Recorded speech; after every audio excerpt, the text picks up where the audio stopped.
میں اپنی کمان بادلوں میں رکھتا ہوں، اور یہ میرے اور زمین کے درمیان عہد کا نشان ہوگا۔ ہمارے لیے آج کی پہلی تلاوت تکوین کی کتاب، اس کا 9واں باب 1 تا 13 آیات مقدسہ۔ اس وقت خدا نے نوح اور اس کے بیٹوں کو برکت دی اور انہیں کہا کہ پھلو اور بڑھو اور زمین کو معمور کرو، اور تمہارا رعب اور ڈر زمین کے کل جانوروں اور آسمان کے سب پرندوں اور زمین کے سب چلنے والوں پر قائم رہے گا۔ سمندر کی سب مچھلیاں تمہارے ہاتھ میں دی گئیں، سب جیتے چلتے جانور تمہارے کھانے کے واسطے ہیں۔ میں نے ان سب کو نباتات کی طرح تمہیں دیا، مگر تم کو گوشت کو اس کے خون کے ساتھ مت کھانا، کیونکہ میں تمہارا خون ہر ایک جنگلی جانور سے اور ہر ایک آدمی کے ہاتھ سے طلب کروں گا، اس آدمی سے بھی جو اپنے بھائی کو مار ڈالے گا۔ میں آدمی کی جان طلب کروں گا، جو انسان کا خون بہائے انسان ہی سے اس کا خون بہایا جائے گا، کیونکہ خدا کی صورت پر انسان بنایا گیا۔ مگر تم پھلو اور بڑھو اور زمین پر اولاد پیدا کرو اور اس کو معمور کرو۔ اور خدا نے نوح سے اور اس کے بیٹوں سے کہا، دیکھو میں اپنا عہد تم سے اور تمہارے بعد تمہاری نسل سے اور سب جانداروں سے جو تمہارے ساتھ ہیں، کیا پرند کیا چرند، اور زمین کے سب درندوں سے جو کشتی سے نکلے ہیں، زمین کے ہر طرح کے جانداروں سے قائم کرتا ہوں۔ تم سے میں اپنا عہد قائم کرتا ہوں کہ کوئی جاندار پانی کے طوفان سے پھر ہلاک نہ ہوگا، اور نہ طوفان ہی دوبارہ آئے گا زمین کو تباہ کرے گا۔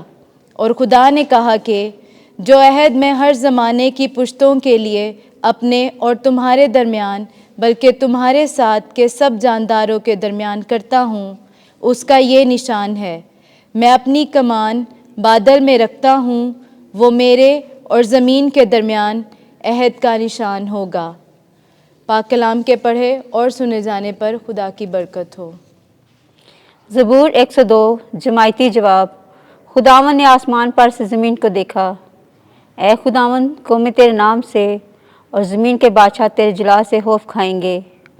جب خداوند نے صہیون کو تعمیر کر لیا ہوگا اور اپنے جلال کے ساتھ ظاہر ہو چکا ہوگا، اور مسکین کی دعا کی طرف متوجہ ہوگا اور ان کی عرض کو حقیر نہ جانے گا۔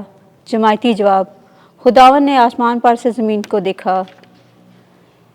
آئندہ پشت کے لیے یہ باتیں قلم بند کی جائیں، اور جو امت پیدا کی جائے وہ خداوند کی حمد کرے، کیونکہ خداوند نے اپنے بلند مقدس سے نظر کی ہے، اور آسمان پر سے اس نے زمین کو دیکھا ہے، تاکہ قیدیوں کی آہیں سنے اور زمین کے وارثوں کو رہائی بخشے۔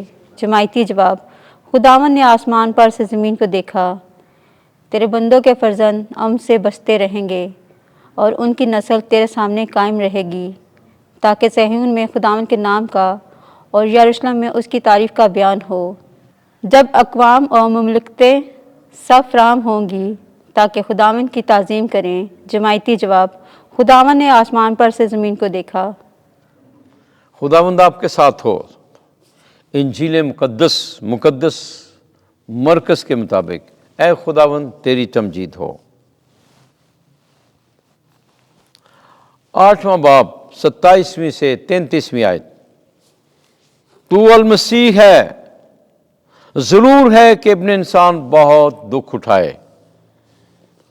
اس وقت یسوع اور اس کے شاگرد کیسریا فلپی کے علاقے میں چلے گئے، اور راہ میں اس نے اپنے شاگردوں سے سوال کیا اور ان سے کہا کہ لوگ مجھے کیا کہتے ہیں؟ تب انہوں نے اس کے جواب میں کہا کہ یوحنا اصطباغی، اور بعض الیاس، پھر بعض انبیاء میں سے کوئی۔ پھر اس نے ان سے پوچھا، لیکن تم مجھے کیا کہتے ہو؟ اور پطرس نے جواب میں اس سے کہا کہ تو المسیح ہے۔ تب اس نے ان کو تاکید کی کہ میری بابت کسی سے یہ نہ کہنا۔ اور پھر وہ انہیں سمجھانے لگا کہ ضرور ہے کہ ابن انسان بہت دکھ اٹھائے، اور بزرگوں اور سردار کہنوں اور فقیوں سے رد کیا جائے اور قتل کیا جائے۔ اور 3 دن کے بعد جی اٹھے، اور اس نے یہ بات صاف صاف کہی۔